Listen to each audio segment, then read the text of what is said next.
Anton Dostler não foi um soldado qualquer. Era general do exército alemão e ocupava um lugar-chave dentro da maquinaria de guerra nazista.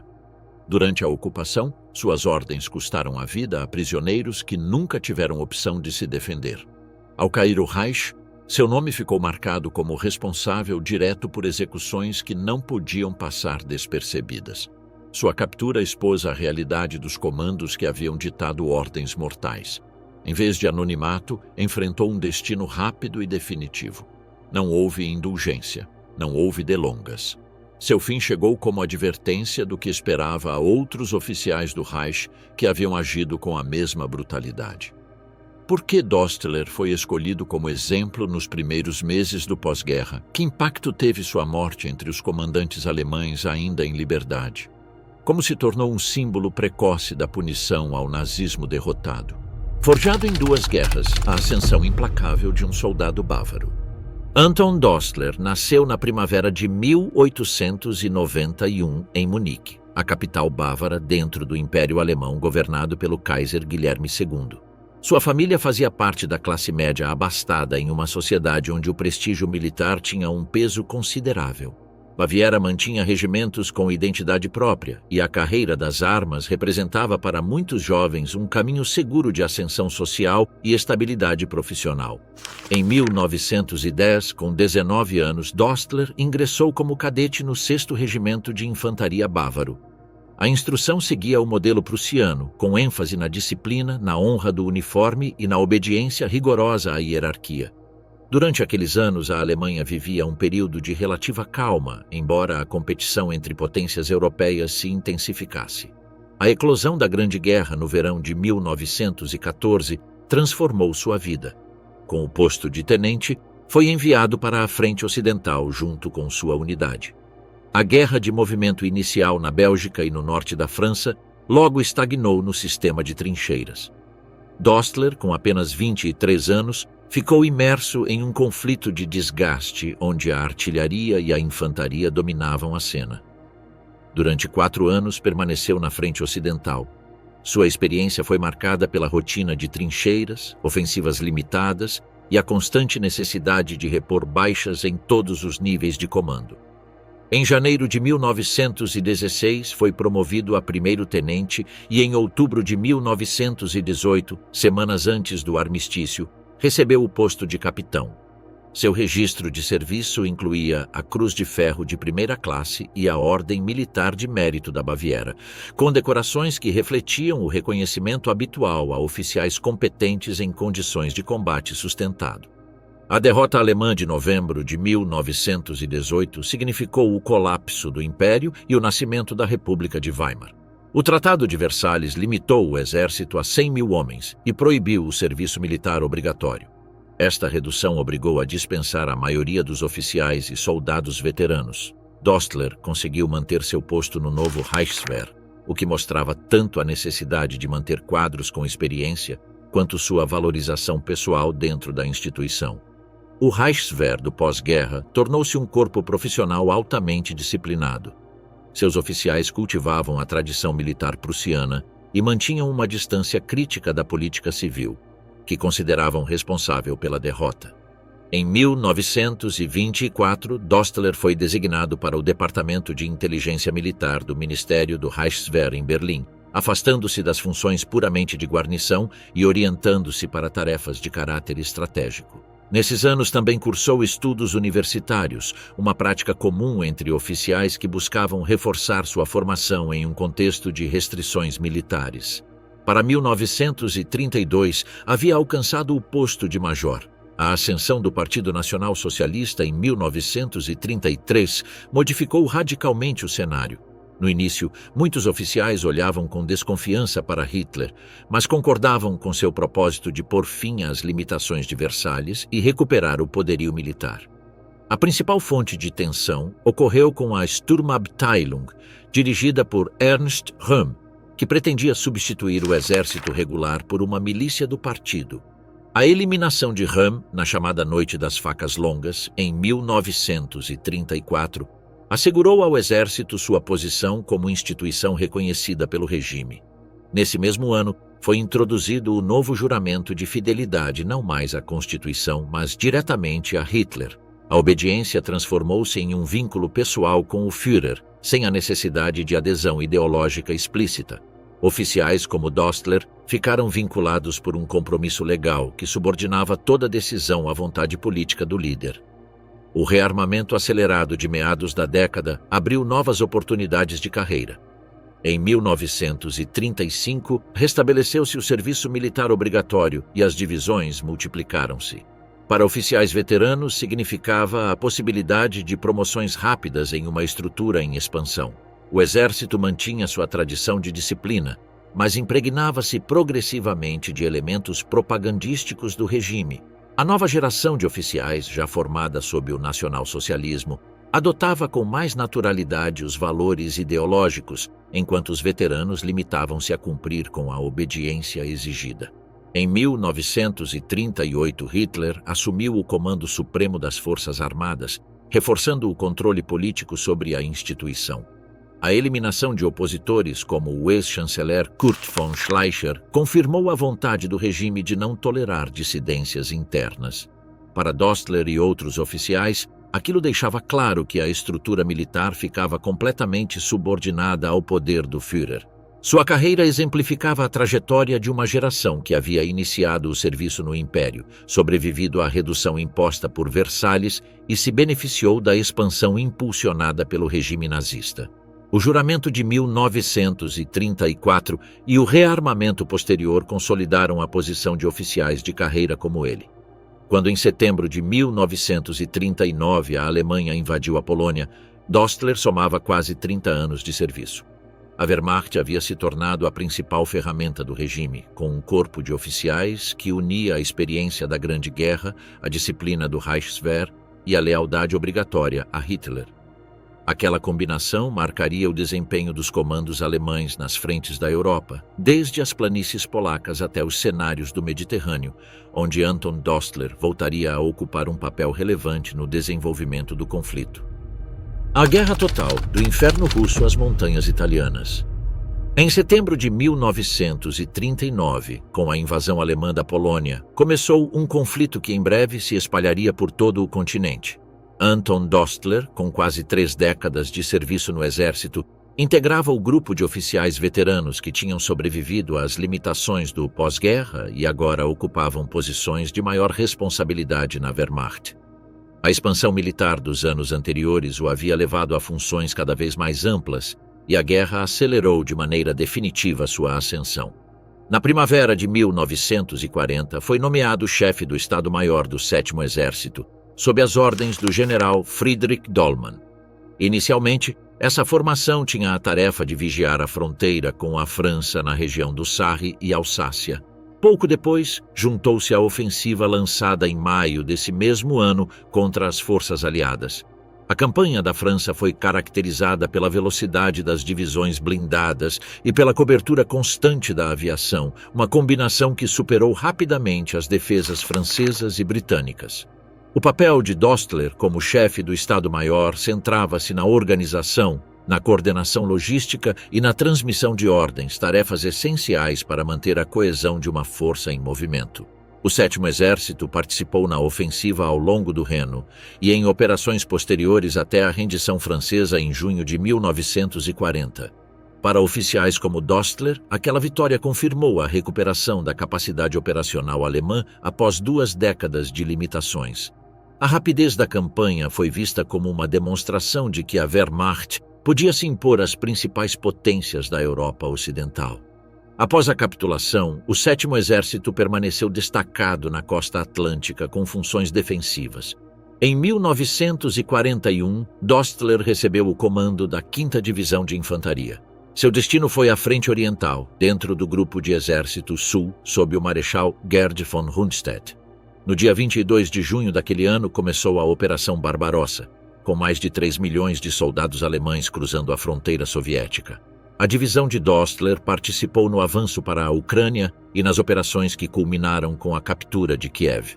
As batalhas nesse setor foram caracterizadas por cercos massivos e pela captura de centenas de milhares de prisioneiros. As condições de cativeiro foram extremamente duras, com fome, falta de atenção médica e elevada mortalidade. Em paralelo, a ocupação alemã foi cenário de execuções em massa a cargo dos Einsatzgruppen, unidades das SS que operavam junto ao exército. Em setembro de 1941, nos arredores de Kiev, ocorreu o massacre de Babi Yar, onde em 2 dias foram assassinadas dezenas de milhares de pessoas judias. A Wehrmacht assegurou o controle da zona e facilitou a logística da operação, colocando a divisão de Dostler em um contexto onde a repressão e o extermínio faziam parte do ambiente bélico.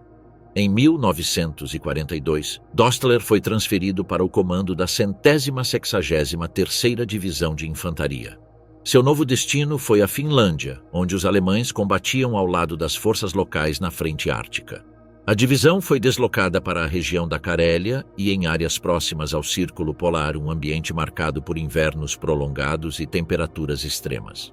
As operações consistiam em hostilizar as forças soviéticas de Murmansk e manter posições estratégicas no norte da Noruega e Finlândia. A atividade incluía patrulhas em florestas, ataques limitados contra posições soviéticas fortificadas e operações de repressão contra partisãs. A guerra de guerrilha se intensificou com o tempo, e as forças alemãs responderam com represálias severas contra populações acusadas de colaborar com os soviéticos. Sob o comando de Dostler, a divisão ficou envolvida em um tipo de guerra onde as linhas entre combate regular e perseguição de civis eram difusas. A presença alemã na Finlândia prolongou-se até 1944. A evolução geral da guerra na frente oriental havia mudado radicalmente após a derrota em Stalingrado em 1943 e o fracasso em Kursk poucos meses depois. O Exército Vermelho tomou a iniciativa estratégica e os alemães começaram uma retirada gradual para a Noruega. No início de 1944, Dostler foi reatribuído à frente italiana. A situação na península era crítica desde a rendição do governo de Badoglio em setembro do ano anterior. O marechal Albert Kesselring estava no comando das forças alemãs encarregadas de conter o avanço aliado para o norte. Em janeiro, Dostler recebeu o comando do 75º Corpo de Exército com sede em Ligúria. Sua função principal era a organização da defesa costeira. As unidades sob seu comando construíram fortificações, reforçaram posições em portos e coordenaram com a Marinha Alemã e com tropas italianas da República Social de Mussolini. Ao mesmo tempo, intensificava-se a atividade partisana no norte da Itália. Os grupos de resistência atacavam linhas ferroviárias, depósitos e comboios de suprimentos. A repressão dessas ações tornou-se uma das principais tarefas do Corpo de Exército de Dostler. As ordens do comando alemão estabeleciam que os partisãs deviam ser tratados como elementos ilegais e não como combatentes regulares, o que justificava execuções sumárias e medidas coletivas contra populações locais. Na prática, as operações de repressão combinavam rusgas, fuzilamentos e represálias contra aldeias inteiras acusadas de colaborar com a resistência. O Corpo de Exército de Dostler ficou integrado nessa política de guerra antipartisã que caracterizou a ocupação alemã na Itália. Ao mesmo tempo, a costa da Ligúria tornou-se cenário de operações de sabotagem aliadas. Comandos britânicos e americanos buscavam interromper o transporte alemão atacando túneis ferroviários, pontes e portos. A destruição de um túnel podia paralisar o abastecimento durante semanas. O Corpo de Exército 75 devia manter uma vigilância constante contra esses desembarques, desdobrando patrulhas costeiras e reforçando a defesa em pontos críticos. O comando de Dostler na Ligúria situou-o em uma frente complexa, onde se combinavam a defesa contra um inimigo convencional, a repressão da resistência interna e a vigilância contra incursões especiais. A multiplicidade de tarefas exigia recursos e coordenação em um contexto em que a Wehrmacht já não contava com a superioridade dos primeiros anos da guerra. No território sob sua responsabilidade, entrecruzavam-se as operações regulares com ações de caráter irregular, em um equilíbrio cada vez mais precário. Operação Guinea 2, 15 homens contra o poder do Reich. No inverno de 1944, enquanto as forças aliadas avançavam lentamente pela península italiana, o alto comando americano buscava alternativas para enfraquecer as defesas alemãs. A frente estava definida por linhas sucessivas apoiadas na complexa geografia montanhosa do país, o que favorecia a resistência alemã. O Escritório de Serviços Estratégicos, precursor da CIA, planejou missões especiais de sabotagem destinadas a interromper comunicações e alterar o suprimento das tropas inimigas. Dessas iniciativas surgiu a operação denominada Gini 2. O objetivo era um túnel ferroviário situado entre La Spezia e Gênova, na região da Ligúria. Essa infraestrutura era vital para os alemães, pois assegurava o transporte de suprimentos e reforços entre o norte industrial e as frentes ativas no centro e sul da Itália. A destruição de um túnel da linha costeira podia atrasar de maneira significativa o movimento de tropas e materiais, gerando consequências diretas no ritmo de combate. O grupo encarregado da missão era formado por 15 soldados americanos, entre eles 2 oficiais, selecionados pelo seu treinamento em operações de risco. Eram provenientes de unidades paraquedistas e comandos e tinham recebido instrução intensiva em técnicas de sabotagem. O treinamento incluía o uso de explosivos plásticos, infiltração noturna, camuflagem e manejo de armamento leve. O equipamento consistia em pistolas Colt calibre 45, facas de combate e 6 submetralhadoras Marlin, armas compactas projetadas para confrontos a curta distância. Além disso, levavam cargas explosivas adaptadas para destruir estruturas ferroviárias. O plano previa um desembarque por mar, ocultamento durante o dia, aproximação noturna ao objetivo, colocação de cargas e retirada em direção à costa para serem recolhidos novamente por embarcações norte-americanas. A operação foi denominada Gini 2 porque uma tentativa anterior, Gini 1, havia fracassado semanas antes devido a erros de navegação. Esperava-se que a experiência acumulada aumentasse as probabilidades de sucesso. Na noite de 22 de março de 1944, 2 barcos a motor norte-americanos aproximaram-se da costa da Ligúria com os 15 homens a bordo. O mar estava agitado, mas conseguiram desembarcar na praia de Framura. Esconderam os barcos infláveis e enterraram parte do material, incluindo as cargas explosivas, confiando em recuperá-las depois. O plano previa que ficassem escondidos durante o dia e avançassem à noite em direção ao túnel. No entanto, tinham desembarcado a cerca de 15 quilômetros da localização prevista. Essa desvio alterou os cálculos e obrigou a improvisar. Os homens se refugiaram em um celeiro próximo à aldeia de Carpeneggio, nas proximidades de La Spezia. Durante a jornada, permaneceram escondidos e buscaram provisões através de camponeses locais. O que não sabiam era que a operação já havia sido comprometida. Os restos de equipamento na praia chamaram a atenção dos pescadores que informaram à polícia italiana da República Social. 2 milicianos fascistas inspecionaram a zona, encontraram material e comunicaram a um destacamento alemão. A reação foi imediata. O 135 Regimento de Fortaleza organizou uma operação de busca com soldados alemães e colaboradores italianos. As pegadas na areia e os relatórios dos habitantes permitiram delimitar uma área de busca. Em paralelo, rumores sobre a presença de estrangeiros circulavam entre a população rural, dificultando ainda mais a ocultação dos americanos.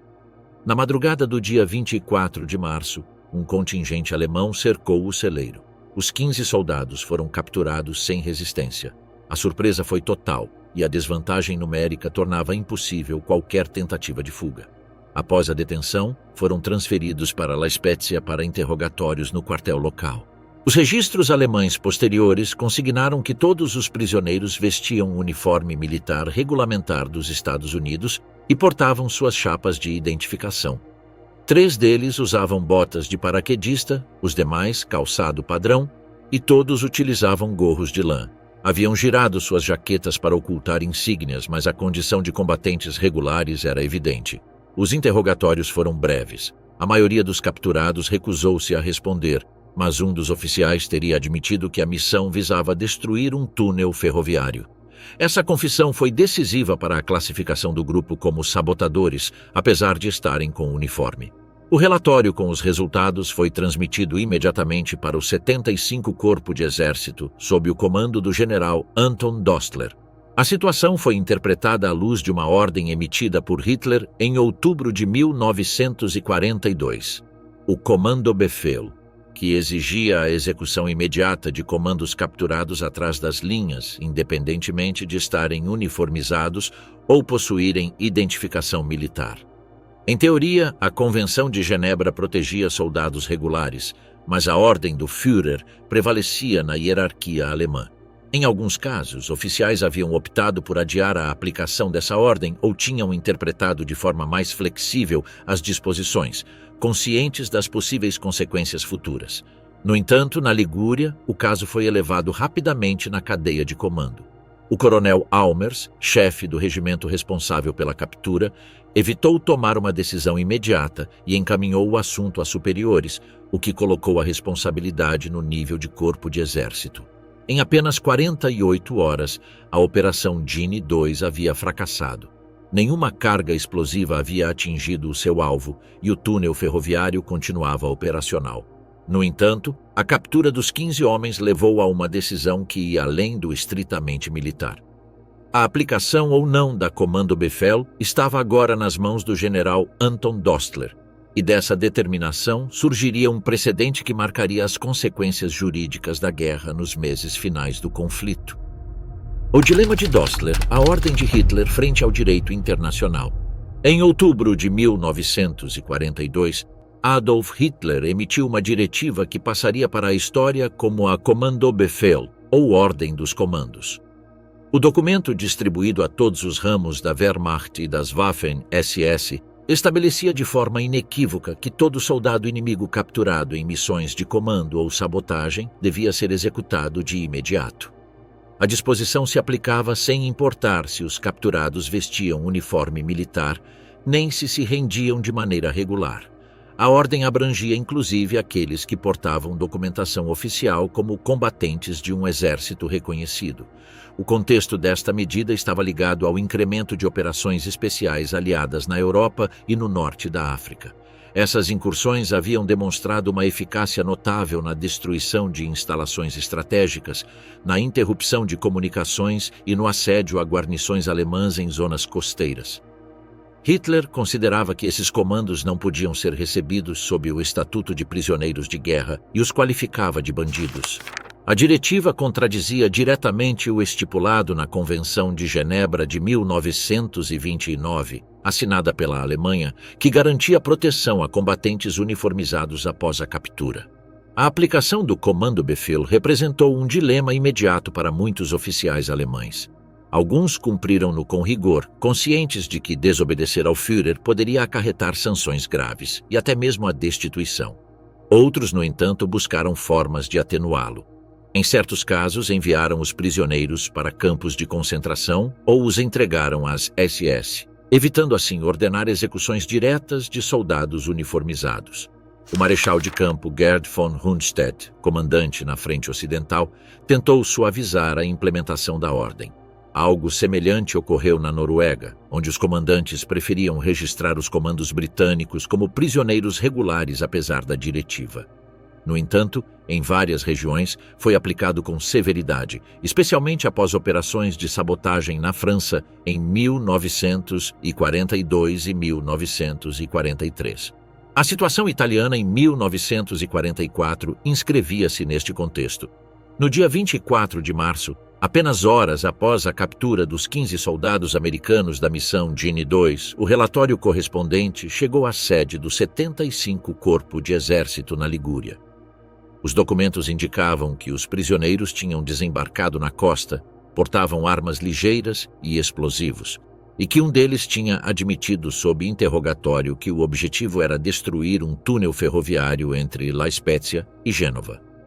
O comandante responsável pelo setor, o coronel Almers, do 135º Regimento de Fortaleza, não quis assumir a responsabilidade de ordenar uma execução imediata, consciente de que os soldados estavam uniformizados e portavam identificação militar americana, remeteu o caso ao seu superior hierárquico, o general Anton Dostler. Dostler, ao receber o relatório, não ditou uma resolução direta. Consultou por sua vez com o marechal de campo Albert Kesselring, comandante supremo das forças alemãs na Itália. A resposta de Kesselring foi categórica. A ordem de Hitler devia ser cumprida na sua totalidade. A partir daquele momento, o destino dos prisioneiros ficou selado. Com a instrução superior recebida, Dostler transmitiu ao regimento a ordem de proceder à execução. O coronel Almers tentou atrasar o cumprimento. Alegou que, ao portar uniforme, os capturados deveriam receber tratamento de prisioneiros de guerra conforme a Convenção de Genebra. Solicitou reconsiderar o caso e pediu autorização para adiar a medida, mas a resposta de Dostler foi categórica. Ratificou a ordem e advertiu que qualquer recusa seria considerada um ato de insubordinação. No processo interveio um membro do Estado-Maior de Dostler, o aristocrata prussiano Alexander Graf zu Donaueschlobitten. Este oficial recusou-se a assinar a ordem escrita que autorizava a execução, argumentando que os detidos eram soldados regulares e não espiões vestidos como civis. Sua recusa foi registrada, mas a consequência foi sua destituição imediata do cargo e a saída forçada da Wehrmacht. A reação contra ele ilustrou de maneira clara o risco pessoal que enfrentava qualquer oficial que se opusesse ao cumprimento do Kommandobefehl. O resto da cadeia de comando aceitou a ordem sem novas objeções. Com a assinatura de Dostler e o apoio de Kesselring, foi determinado que os 15 americanos fossem fuzilados. Os documentos que sobreviveram ao final da guerra demonstraram que a decisão foi tomada em vários níveis. O regimento local, que transferiu a responsabilidade, o corpo de exército, que ratificou a ordem, e o comandante supremo na Itália, que a aprovou em última instância. A contradição legal era evidente. O Kommandobefehl era uma diretiva política, emitida de maneira unilateral por Hitler e alheia a qualquer tratado internacional. A Convenção de Genebra de 1929, em contrapartida, era um acordo internacional ratificado pela Alemanha que estabelecia regras claras para o tratamento de prisioneiros de guerra. Deviam ser alojados em acampamentos, receber alimentos, cuidados médicos básicos e proteção contra represálias. Nada naquele tratado autorizava execuções sumárias. O dilema que enfrentavam oficiais como Dostler se resumia em duas opções: acatar a ordem superior e expor-se a responsabilidades posteriores, ou desobedecê-la e enfrentar de imediato sanções disciplinares dentro da Wehrmacht. No contexto da Itália, a balança inclinou-se para a obediência. A documentação interna conservada após o conflito mostra como as comunicações de Dostler enfatizavam o caráter obrigatório da ordem e a urgência do seu cumprimento, sem deixar espaço para interpretações alternativas. À tarde de 25 de março de 1944, se dispôs tudo para realizar a execução. O coronel Almers, apesar de suas reservas, cumpriu o ordenado. O único gesto de oposição foi o de Donaueschlobitten, que ficou como um caso isolado, sem capacidade de modificar o curso dos acontecimentos. O episódio de Gini II na Itália evidenciou a vigência real da Kommandobefehl mais de um ano após sua promulgação. A cadeia de comando alemã havia encontrado mecanismos para integrá-la em seu funcionamento cotidiano. O caso mostrou também até que ponto a pressão política, a ameaça de sanções imediatas e a lógica da obediência absoluta prevaleceram sobre as disposições do direito internacional ratificado pelo próprio Estado alemão. Punta Bianca, a execução dos 15 americanos. Na madrugada de 26 de março de 1944, os 15 prisioneiros norte-americanos capturados na falhada Operação Gini II foram transferidos do seu local de detenção em La Spezia para a costa. O destino era uma zona rochosa conhecida como Punta Bianca, no município de Ameglia. A operação foi realizada sob custódia alemã e foi supervisionada por oficiais do 135º Regimento de Fortaleza, que tinham recebido as ordens de execução confirmadas pelo general Anton Dostler e aprovadas pelo marechal Albert Kesselring. A escolha do local respondia a critérios práticos. Punta Bianca era um promontório isolado, com acesso controlável e isolamento suficiente para que o som dos disparos passasse despercebido. Os registros alemães posteriores indicaram que a execução havia sido organizada com antecedência.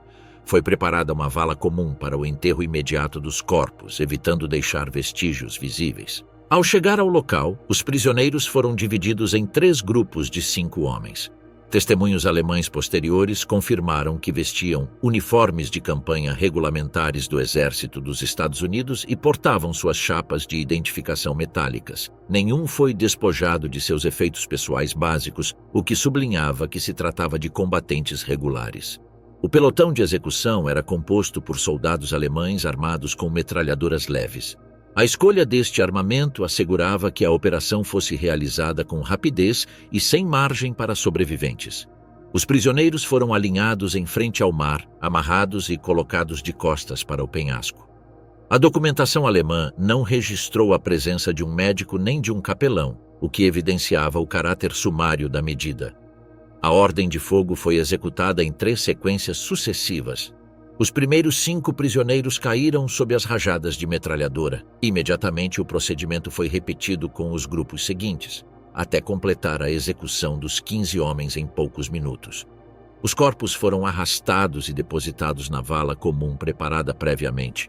O enterramento foi realizado sem cerimônia nem registro ritual, e a zona foi coberta para ocultar qualquer evidência.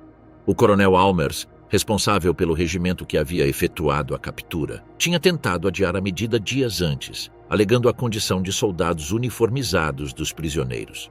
No entanto, cumpriu as ordens recebidas desde o quartel de Dostler. Segundo declarações posteriores, a atmosfera durante a operação esteve marcada por tensão entre os oficiais presentes. Alexander Graf zu Dohna Schlobitten, que havia se recusado a assinar a ordem, já tinha sido afastado e não esteve em Punta Bianca. Sua exclusão ilustrava as consequências de se opor ao Kommandobefehl. O fuzilamento de Punta Bianca não foi um fato isolado no contexto da diretiva de Hitler. No entanto, neste caso, houve uma trilha documental e material que permitiu reconstruir os acontecimentos com precisão. As ordens assinadas, as mensagens entre Dostler e Kesselring e os relatórios do regimento formaram um dossiê completo que posteriormente teria valor judicial. Em 1945, após a rendição alemã, investigadores estadunidenses localizaram o local da vala comum. A investigação foi possível graças a arquivos capturados e a declarações de soldados alemães feitos prisioneiros. Os corpos foram exumados e examinados por equipes forenses. Os especialistas confirmaram que os 15 homens tinham morrido por impactos de bala de metralhadora. O estado dos uniformes e as chapas de identificação demonstraram que não tinham sido tratados como espiões nem despojados de sua condição militar. A identificação de cada corpo foi efetuada através das placas metálicas, seguindo o procedimento habitual do Exército dos Estados Unidos para assegurar o reconhecimento de seus soldados caídos. Os restos foram fotografados, registrados e posteriormente transferidos para cemitérios militares aliados. Os relatórios de autópsia e o material recuperado foram incorporados às evidências que sustentariam as acusações judiciais contra Dostler e outros oficiais envolvidos. A reconstrução do episódio foi completada com testemunhos de habitantes da zona recolhidos após a guerra. Alguns declararam ter ouvido disparos na madrugada do dia 26 de março e observaram atividade incomum na costa, embora não tivessem acesso direto ao local. Estas declarações coincidiam com a localização da vala e com os registros escritos do regimento alemão. A existência de documentos assinados foi determinante. Ao contrário de outras execuções que permaneceram ocultas, neste caso, a ordem de Dostler ficou registrada e vinculada de maneira direta com a execução dos 15 prisioneiros. A cadeia de responsabilidade alcançava Kesselring como comandante supremo na Itália e descia até os oficiais do regimento que executaram a ordem. A descoberta de Punta Bianca tornou-se em uma das primeiras investigações sistemáticas de crimes de guerra em território italiano. Incluiu a inspeção do terreno, a coleta de provas balísticas, a identificação das vítimas e a verificação documental das ordens transmitidas.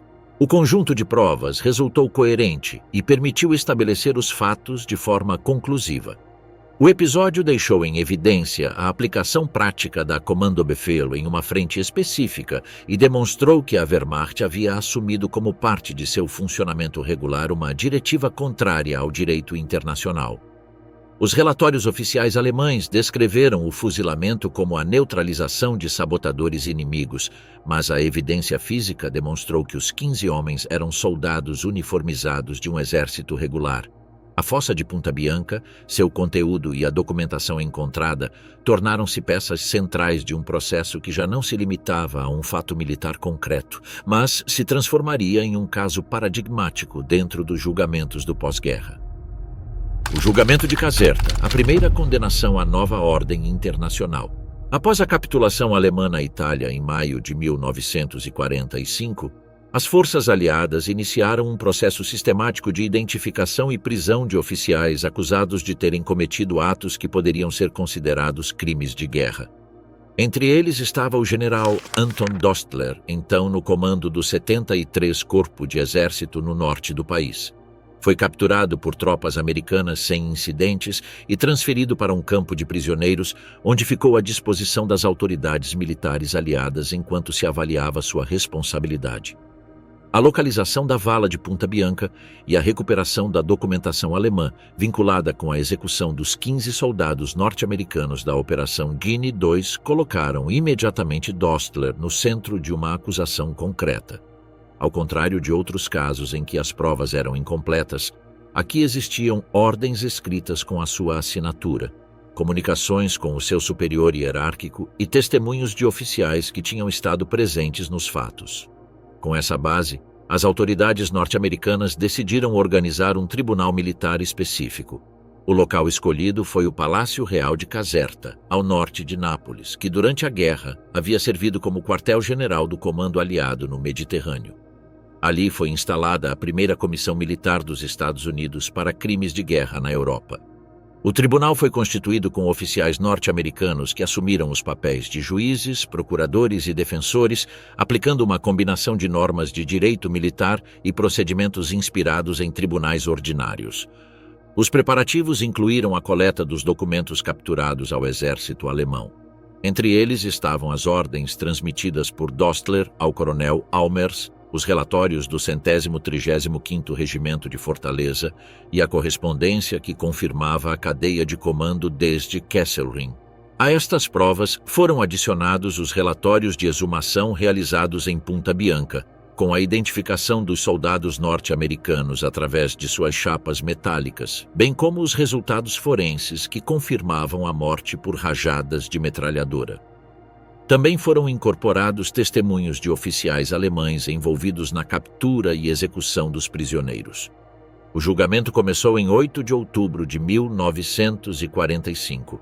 A sala estava organizada com um estrado para os juízes militares, a mesa da promotoria e a da defesa, além do espaço reservado para o réu. Dostler compareceu vestido com seu uniforme de general, embora sem insígnias nazistas. Seu comportamento foi descrito como formal e distante, mantendo uma atitude rígida durante as sessões. A acusação apontou-o como responsável direto por ordenar a execução de 15 prisioneiros de guerra uniformizados em contravenção à Convenção de Genebra de 1929. O promotor destacou que os soldados portavam placas de identificação e que haviam sido capturados vestindo seu uniforme regulamentar. Rejeitou a qualificação de sabotadores utilizada pelos comandos alemães, argumentando que não estavam disfarçados nem usavam roupas civis, mas que se apresentavam como combatentes regulares. A estratégia da defesa girou em torno do princípio de obediência devida. O advogado de Dostler sustentou que o general havia agido em cumprimento da Kommandobefehl, a ordem de comandos emitida por Hitler em 1935 e 42, e que, além disso, havia consultado seu superior imediato, o marechal Kesselring, recebendo instruções claras para proceder à execução. O próprio acusado declarou que qualquer recusa em cumprir a ordem o teria exposto a um conselho de guerra alemão e possivelmente à pena capital. A promotoria replicou que a obediência devida não eximia de responsabilidade quando a ordem era manifestamente ilegal. Foi apresentado como prova o testemunho de Alexander Graf zu Donaueschlebieten, membro do Estado-Maior de Dostler, que se havia recusado a assinar a ordem escrita e tinha sido destituído por essa causa. Esse exemplo mostrava que existia margem para rejeitar o cumprimento da diretiva, mesmo ao risco de sanções internas. Outros oficiais testificaram durante as audiências. O coronel Almers e vários comandos do regimento confirmaram que Dostler não se limitou a transmitir a instrução, mas insistiu que deveria ser cumprida sem demora. e advertiu que qualquer resistência seria tratada como insubordinação. Estas declarações foram decisivas para demonstrar que ele não atuou como um mero transmissor passivo, mas como executor consciente de uma ordem ilegal. O julgamento se prolongou até 12 de outubro. Ao contrário de processos posteriores, como os de Nuremberg, este procedimento foi relativamente rápido, já que as provas eram diretas e a acusação estava bem delimitada. Concluídas as sessões, a comissão militar deliberou em privado e, nesse mesmo dia, anunciou o veredito. Dostler foi declarado culpado de crimes de guerra por ordenar e garantir a execução de prisioneiros de guerra devidamente uniformizados. A sentença estabelecia a pena de morte por fuzilamento. Após tomar conhecimento da decisão, Dostler apresentou um pedido de clemência. Alegou novamente que havia obedecido ordens superiores e que não tinha capacidade real de recusar. O recurso foi revisado pelo Comando Aliado na Europa, sob a supervisão do general Dwight D. Eisenhower. O pedido foi rejeitado e a condenação original foi mantida sem modificações. O julgamento de Caserta tornou-se um precedente imediato e de grande valor simbólico. Foi o primeiro processo na Europa em que um general alemão foi condenado à morte pela execução de prisioneiros aliados, e estabeleceu um princípio que seria aplicado de forma sistemática nos julgamentos de Nuremberg. O fato de obedecer a ordens superiores não eximia de responsabilidade individual. A sentença afirmava de maneira explícita que nenhum soldado, e menos ainda um comandante de alta patente, podia alegar desconhecimento da ilegalidade de uma execução sumária de prisioneiros uniformizados. O tribunal precisou que o direito internacional, desde a Convenção de Haia de 1907 e a Convenção de Genebra de 1929, permitia a execução de espiões ou sabotadores vestidos de civil ou com uniformes inimigos, mas não de combatentes capturados com uniforme próprio. O caso de Punta Bianca, com soldados identificados e em posse de seus efeitos militares, ficava dentro dessa proteção, que Dostler havia violado de forma consciente ao executar a ordem. A sentença de morte foi marcada para ser cumprida semanas depois. O método estabelecido foi o fuzilamento, na presença de um pelotão americano, seguindo o protocolo militar correspondente. A última bala, a execução de Dostler e o nascimento de um princípio eterno. Na manhã do 1º de dezembro de 1945, o general alemão Anton Dostler foi conduzido desde sua cela na prisão militar de Aversa, perto de Nápoles, até o pátio onde deveria ser cumprida a sentença ditada semanas antes pela Comissão Militar Estadunidense em Caserta. Haviam transcorrido menos de 2 meses desde o julgamento, um intervalo breve que refletia a decisão dos aliados de executar com rapidez as condenações nos casos em que as provas eram conclusivas e o crime estava diretamente vinculado com a morte de soldados próprios. O procedimento seguiu os regulamentos do Exército dos Estados Unidos. Foi designado um pelotão de fuzilamento integrado por 12 soldados norte-americanos. A escolha deste método respondia à tradição militar de reservar o fuzilamento para oficiais de carreira, em contraste com a forca que seria utilizada nos julgamentos posteriores de Nuremberg para figuras políticas e militares de maior patente. Dostler foi levado ao pátio com um uniforme de campanha, despojado de insígnias. Sua aparência era a de um prisioneiro à espera do cumprimento da pena, sem concessões especiais. 3 soldados americanos o escoltaram até um poste de madeira erguido no centro do terreno. Lá foi amarrado com correias na altura dos braços e pernas, ficando imobilizado. As mãos foram seguradas nas costas. Um médico militar colocou um capuz preto sobre a cabeça do condenado e fixou em seu peito um retângulo de tecido branco, destinado a servir de alvo ao pelotão. A sequência foi documentada em fotografia e filme por operadores do Signal Corps americano, com o objetivo de deixar constância oficial da execução. Esse registro foi conservado como prova e foi divulgado em noticiários aliados, tornando-se uma das poucas execuções de pós-guerra filmadas de maneira integral. O pelotão de fuzilamento tomou posição a cerca de 15 metros do poste. 12 soldados se alinharam com seus fuzis preparados. Como era costume, parte das armas continha munição real e parte cartuchos de festim, de modo que nenhum atirador pudesse identificar se seu disparo havia sido letal. Esta prática visava reduzir a carga psicológica entre os executores.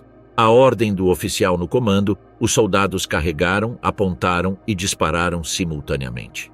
O corpo de Dostler desabou para a frente, ainda preso pelas correias. O médico militar aproximou-se de imediato, verificou a ausência de sinais vitais e certificou o falecimento. Uma maca foi levada até o local. O corpo foi desatado, envolto em uma capa branca e transportado em um veículo militar para o cemitério alemão de Pomésia, onde foi enterrado em uma tumba sem honras, junto a milhares de soldados caídos na Itália. O registro do enterro ficou consignado nos arquivos da Comissão de Túmulos de Guerra Alemã. A execução foi amplamente divulgada na imprensa internacional.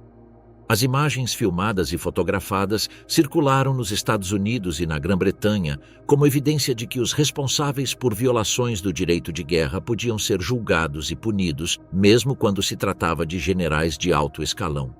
A divulgação pública respondia a um propósito pedagógico e político: mostrar que a aplicação da justiça não se detinha nos escalões mais altos da hierarquia militar alemã.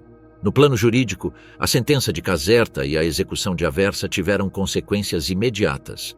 O tribunal havia estabelecido que a obediência a ordens superiores não constituía uma defesa válida quando a ordem era manifestamente ilegal. Este princípio foi incorporado semanas depois na Carta de Nuremberg, cujo artigo 8º assinalava que o cumprimento de ordens governamentais ou de superiores não isentava de responsabilidade individual, embora pudesse ser considerado como atenuante na pena. O caso Dostler constituiu, portanto, um antecedente direto de Nuremberg. Embora se tratasse de um processo limitado a um fato concreto e julgado por uma única potência, serviu como referência na formulação de um princípio que marcaria o desenvolvimento do direito internacional do pós-guerra. A responsabilidade pessoal não desaparece sob o pretexto de obediência hierárquica. A experiência também influenciou na revisão da normativa internacional. A Convenção de Genebra de 1949, que substituiu e ampliou a de 1929, reforçou as disposições sobre o tratamento a prisioneiros de guerra, proibindo de maneira expressa execuções sumárias e represálias. A lembrança de casos como o da Operação Gini II, onde soldados em uniforme foram classificados arbitrariamente como sabotadores, orientou a redação de regras mais precisas para evitar interpretações interessadas. O julgamento de Caserta e a execução em Aversa mostraram como um episódio de alcance local podia se tornar um precedente internacional. Frente aos grandes processos de Nuremberg, centrados em crimes contra a humanidade e conspirações de Estado, o caso Dostler tratava de um fato limitado no tempo e no espaço: a execução de 15 soldados uniformizados. Precisamente essa clareza nas circunstâncias permitiu aos juízes estabelecer um precedente sólido. O impacto também se refletiu na memória visual. As imagens do fuzilamento circularam durante décadas em manuais de direito internacional e em programas de formação militar, utilizadas como exemplo prático das consequências de executar ordens ilegais. Ao contrário da maioria das execuções do pós-guerra, que ficaram registradas apenas em atas escritas, a de Dostler foi filmada em detalhe, o que lhe conferiu um valor simbólico e pedagógico particular. A tumba de Anton Dostler, em Pomésia, permanece como uma entre as milhares de sepulturas de soldados alemães na Itália. Seu nome figura nos registros oficiais sem distinção em relação a outros enterrados. No entanto, sua execução em Aversa não apenas marcou o fim de sua trajetória pessoal, mas também consolidou um precedente jurídico que projetou efeitos duradouros no direito de guerra. Os princípios estabelecidos em Caserta foram retomados nos julgamentos de Tóquio e décadas mais tarde em tribunais internacionais criados para julgar crimes em conflitos na Iugoslávia e em Ruanda. A doutrina de que a obediência não exime de responsabilidade quando as ordens são manifestamente ilegais ficou firmemente instalada no sistema judicial internacional contemporâneo, com origem em um pátio de prisão em Aversa em dezembro de 1945.